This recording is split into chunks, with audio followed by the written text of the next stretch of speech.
we have exempted with the decision of our Honorable Chief Minister, People's Chief Minister, समस्तक पाई 5 कोटी 6 लाख टंका से भाव में हाफ एकर जगह गवर्नमेंट खाता number 619 relating to Mauza Unit 41 in Chandrasekharpur in favor of Agragami Agharia Society. Agharia Society is also one of the most backward class society of the Western Odisha. जो मानको एटा हमें छाड़ीचु because Agharia Society आरो long pending demand थला Agharia community construction of bhavan for transit accommodation etc. in Bhubaneswar. जो मैंने तक पिला मैंने दूर दूरांतर आसती ये परीक्षा देवाई रहते विभिन्न कार्यक्रम रहते so that they will have a transit house in that place. It was a long pending demand. Then we have also exempted a premium of rupees 5 crores 6 lakhs for lease of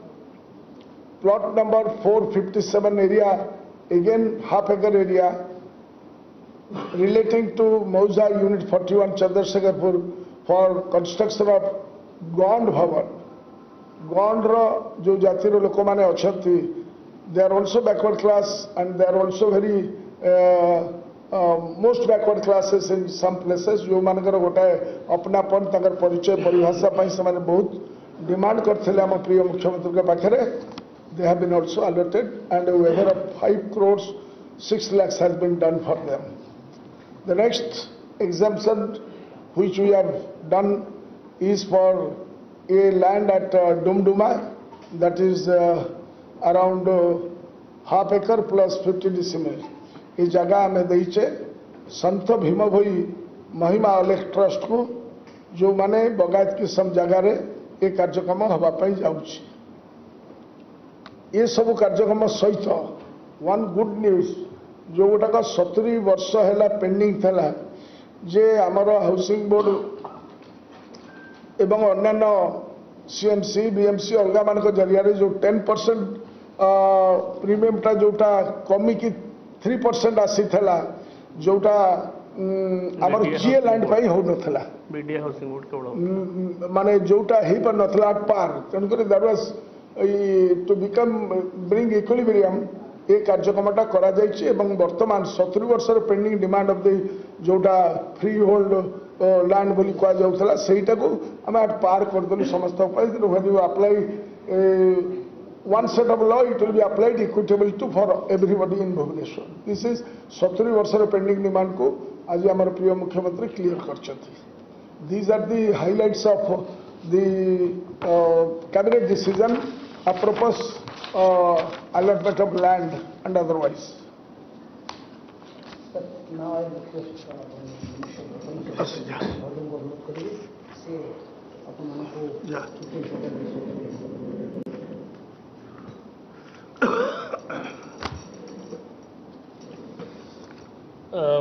माननीय मुख्यमंत्री अध्यक्षतार आज जो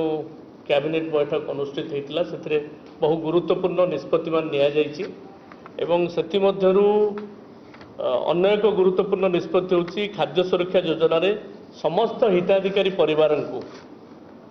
सेमानक सुगम जीविका निर्वाह निमंते 2टी लेखाएं झोट तैयारी bag एवं 1000 टंका सहायता राशि प्रदान करने निष्पत्ति नि राज्य सरकार यही निष्पत्ति खाद्य सुरक्षा योजना अधीन थिबा समस्त हिताधिकारी परिवार दैनंदिन जीवन में व्यवहृत होता सामग्री को नेबा आनिबा तथा बाजार में दरदाम वृद्धि समय अत्यावश्यक सामग्री क्रय करिबारे साहाय्य करिवो. 2टी बैग एवं 1000 टंका प्रत्येक हिताधिकारी परिवार को दिया जाय निष्पत्ति नि जायछि. प्राय एथिरे आमर ओडिशा सरकार राज्यर प्राय 95.90 लाख हिताधिकारी उपकृत हेबे एवं एथिपई राज्य सरकार ये खर्च बाबद को 959.5 कोटी सर्वमोट 37.74 कोटी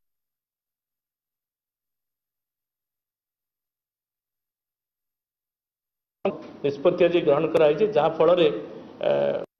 साधारण जनता जो मैंने खाद्य सुरक्षा योजना हिताधिकारी अच्छा से मैंने बहुत भाव में उपकृत हे फैमिली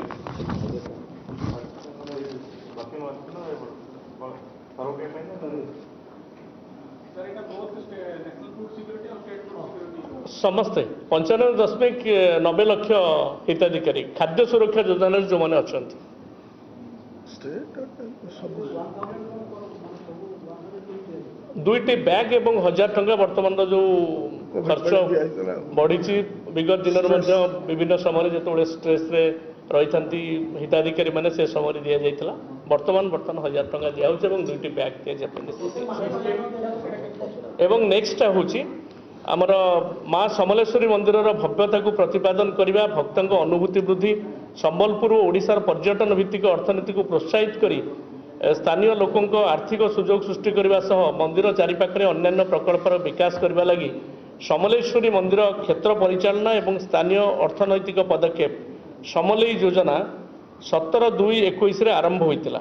ରାଜ୍ୟ କ୍ୟାବିନେଟ୍ ଏହି ଯୋଜନାକୁ 388.26 କୋଟି ଟଙ୍କା ବ୍ୟୟ ଅଟକଳରେ ଅନୁମୋଦନ କରିଥିବା ବେଳେ ଏହି ଯୋଜନାର କାର୍ଯ୍ୟକାରିତା 21-22ରୁ 24-25 ପର୍ଯ୍ୟନ୍ତ ରହିବ ଏବଂ ଏତତ୍ ସହିତ ମଧ୍ୟ ପ୍ରଭୁ ଲିଙ୍ଗରାଜ ମନ୍ଦିର ଓ ଏହାର ଚତୁଃପାର୍ଶ୍ୱର ଐତିହ୍ୟ ଓ ଭବ୍ୟତାର ପୁନରୁଦ୍ଧାର ସଂରକ୍ଷଣ କରି କଳିଙ୍ଗ ସ୍ଥାପତ୍ୟର ଜୀବନ୍ତ ଐତିହ୍ୟର ବର୍ଦ୍ଧନ ପ୍ରାକୃତିକ ଏବଂ ନିର୍ମିତ ଐତିହ୍ୟ ସମ୍ପତ୍ତି ମଧ୍ୟରେ ସଂଯୋଗକୁ ଦୃଢ଼ୀଭୂତ କରିବା ପାଇଁ ଏକାମ୍ର କ୍ଷେତ୍ର ସୁବିଧା ଓ ସ୍ମାରକୀ ପୁନରୁଦ୍ଧାର କାର୍ଯ୍ୟ ଏକାମ୍ର ଯୋଜନାକୁ ରାଜ୍ୟ କ୍ୟାବିନେଟ୍ 656.73 କୋଟି ଟଙ୍କା ବ୍ୟୟ ଅଟକଳରେ ଅନୁମୋଦନ କରିଥିବା ବେଳେ ଏହି ଯୋଜନା କାର୍ଯ୍ୟକାରିତା 21ରୁ 24-25 ପର୍ଯ୍ୟନ୍ତ ଚାଲୁ ରହିବ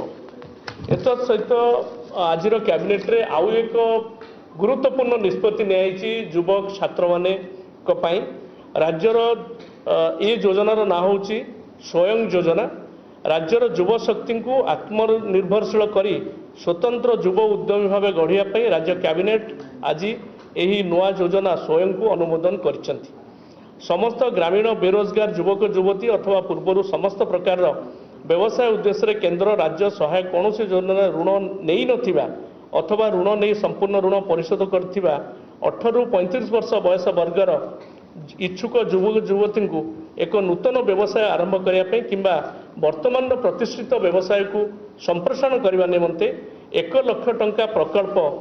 ସୁଧମୁକ୍ତ ବ୍ୟାଙ୍କ ଋଣ ଏହି ଯୋଜନାରେ ପ୍ରଦାନ କରାଯିବ ଲକ୍ଷେ ଟଙ୍କା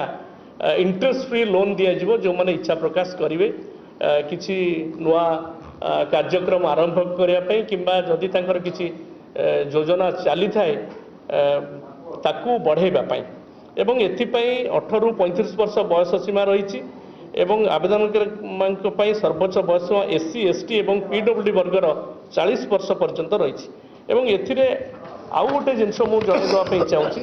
ଏହି ଋଣ ନିମନ୍ତେ ଯେଉଁ ଲକ୍ଷେ ଟଙ୍କାର ଋଣ ଯୁବକ ଯୁବତୀମାନଙ୍କୁ ଦିଆଯିବ କୌଣସି କୋଲେଟରାଲ ଏବଂ ପ୍ରକ୍ରିୟାକରଣ ଦେୟ ଦେବାକୁ ପଡ଼ିବ ନାହିଁ ଋଣ ପରିଶୋଧ ଅବଧି 4 ବର୍ଷ ରହିବ ପ୍ରାରମ୍ଭରେ 1 ଲକ୍ଷ ଯୋଗ୍ୟ ଗ୍ରାମୀଣ ଯୁବକ ଯୁବତୀଙ୍କୁ ଏହି ଯୋଜନାରେ ଋଣ ପ୍ରଦାନର ଲକ୍ଷ୍ୟ ରଖାଯାଇଛି ଏବଂ ଏହା ଫଳରେ ରାଜ୍ୟ ସରକାର ନିଜ ବଜେଟ୍ରୁ 448 କୋଟି ଟଙ୍କା ବ୍ୟୟବରାଦ କରିଛନ୍ତି এটা হচ্ছে গ্রামীণ যুবক যুবতী ঠিক সেইভাবে ভাবে সহরের যে যুবক যুবতী মানে অনেক সে এই ভাবে স্বতন্ত্র যুব উদ্যমী স্বয়ং সহরীর প্রণয়ন করা যাইছি ଏହି ନୂତନ ଯୋଜନା ଅନୁମୋଦିତ ଆଜି ହୋଇଛି ଏହି ଯୋଜନା ମାଧ୍ୟମରେ ରାଜ୍ୟର ସମସ୍ତ ସହରାଞ୍ଚଳରେ ବାସ କରୁଥିବା ବେରୋଜଗାରୀ ଯୁବକ ଯୁବତୀମାନଙ୍କୁ ସାଧାରଣ ବର୍ଗଙ୍କ କ୍ଷେତ୍ରରେ 18ରୁ 35 ବର୍ଷ ଏବଂ ଅନୁସୂଚିତ ଜାତି ଜନଜାତି ଭିନ୍ନକ୍ଷମ କିନ୍ନର ମାନଙ୍କ କ୍ଷେତ୍ରରେ 18ରୁ 40 ବର୍ଷ ବୟସ ସୀମା ରଖାଯାଇଛି କିନ୍ତୁ ଗୋଟିଏ କଥା ଯେଉଁଟା ରହିଥିଲା 2 ଲକ୍ଷ ଟଙ୍କାର ସିଲିଂ ରହିଥିଲା ବାର୍ଷିକ ଇନକମ୍ ଏଠି ଆବେଦନକାରୀଙ୍କ ପରିବାର ସହରୀ ଯୋଜନାରେ ଆବେଦନକାରୀଙ୍କ ପରିବାର ବିଜୁ ସ୍ୱାସ୍ଥ୍ୟ କଲ୍ୟାଣ ଯୋଜନା ପରିସରଭୁକ୍ତ କିମ୍ବା ବାର୍ଷିକ 3 ଲକ୍ଷରୁ କମ୍ ଆୟ ଥିବା ପରିବାର ହୋଇଥିବେ ଏବଂ ରାଜ୍ୟ ସରକାର ଋଣ ପରିମାଣର 15% ଗ୍ୟାରେଣ୍ଟି CGTMCର 80% ଗ୍ୟାରେଣ୍ଟି ବାଦ ବହନ କରିବେ ଋଣ ପରିମାଣର ସମ୍ପୂର୍ଣ୍ଣ ସୁଧର ଭାର ରାଜ୍ୟ ସରକାର ବହନ କରିବେ ସୁଧମୁକ୍ତ ଋଣ 1 ଲକ୍ଷ ଟଙ୍କା ପର୍ଯ୍ୟନ୍ତ ଯୁବକ ଯୁବତୀମାନେ ନେଇକରି ସେମାନେ ନୂଆ ଯୋଜନା କରିପାରିବେ ଗ୍ରାମାଞ୍ଚଳରେ ଏହି ସ୍ୱୟଂ ଯୋଜନାକୁ କାର୍ଯ୍ୟକାରୀ କରିବେ ଏବଂ ସହରରେ ଥିବା ଯୁବକ ଯୁବତୀମାନେ ମଧ୍ୟ ଏହି ଯୋଜନାକୁ କାର୍ଯ୍ୟକାରୀ କରିପାରିବେ ଲକ୍ଷ ଟଙ୍କା ପର୍ଯ୍ୟନ୍ତ ବିନା ସୁଧରେ ଋଣ ନେଇକରି ଏ କାର୍ଯ୍ୟକ୍ରମ ଏବଂ ଏହା ସହିତ ମଧ୍ୟ ଅଛି କୌଣସି କୋଲାଟରାଲ ଦେବାକୁ ପଡ଼ିବନି ଏବଂ ସେମାନେ ମଧ୍ୟ କେଉଁ ବ୍ୟାଙ୍କରୁ ଋଣ ନେବେ ସେମାନେ ମଧ୍ୟ ସେ ନିଷ୍ପତ୍ତି ଗ୍ରହଣ କରିବେ। ଧନ୍ୟବାଦ। ବର୍ତ୍ତମାନ ପାଖାପାଖି ଆପାତତଃ 12ଟି ଆପଣ ଏଠି ପଳେଇ ଆସିବେ। 12ଟି ଏଜେଣ୍ଡା ସମ୍ପର୍କରେ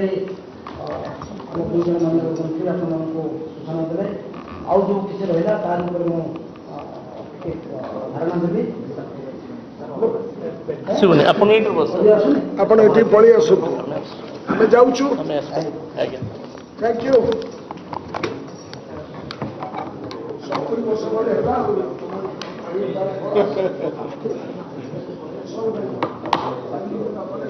ଓକେ, ଆଜି ଆଉ କେତେ ଗୁଡ଼ିଏ ଇମ୍ପୋର୍ଟାଣ୍ଟ ଏଜେଣ୍ଡା ମଧ୍ୟ ଆଜି ଅନୁମୋଦିତ ହୋଇଛି ପ୍ରସ୍ତାବ, ଯେଉଁଥିରେ ହେଉଛି ଆପଣମାନେ ଜାଣିଥିବେ ଆମର ଗୋଟିଏ ଅଙ୍ଗନବାଡ଼ିରେ ଯେଉଁ 6 ବର୍ଷ ପର୍ଯ୍ୟନ୍ତ ପିଲାମାନେ ପଢ଼ୁଥିଲେ ତାଙ୍କୁ ଆମେ ବାର୍ଷିକ 2 ହଳ ଜାମା, ଜୋତା, ମୋଜା ଏବଂ ସ୍ୱେଟର ଦେଉ। ସେହି କାର୍ଯ୍ୟକ୍ରମକୁ ବଢ଼ାଇ ଦିଆହେଇଛି। ବର୍ତ୍ତମାନ 2000 ଆଉ 5 ବର୍ଷ ପାଇଁ ତାକୁ ବୃଦ୍ଧି କରାଯାଇଛି ତାର ସମୟସୀମା। 2022-23 ଆରମ୍ଭ କରି ବର୍ତ୍ତମାନ 26-27 ପର୍ଯ୍ୟନ୍ତ ସେ କାର୍ଯ୍ୟକାରୀ କରାଯିବ। ସେହିଭଳି ଆମର ଆଉ ଗୋଟିଏ ସ୍ୱାସ୍ଥ୍ୟ ବିଭାଗର ସେମିତି ଗୋଟେ କାର୍ଯ୍ୟକ୍ରମ ଥିଲା। ଆପଣ ଜାଣିଥିବେ ଆମେ ଆଡୋଲେସେଣ୍ଟ ଗାର୍ଲସମାନଙ୍କୁ ଆମେ ସାନିଟାରୀ ନାପକିନ୍ସ ଯୋଗାଉ। ସ୍କିମ୍ର ନାଁ ଥିଲା ଖୁସି। ସେଇ ଖୁସି ଯୋଜନାକୁ ମଧ୍ୟ ବର୍ତ୍ତମାନ ଆମେ ତାର ବୃଦ୍ଧି କରୁଛୁ ସମୟସୀମା। ସିଏ ସେମିତି 26-27 ପର୍ଯ୍ୟନ୍ତ ରହିବ।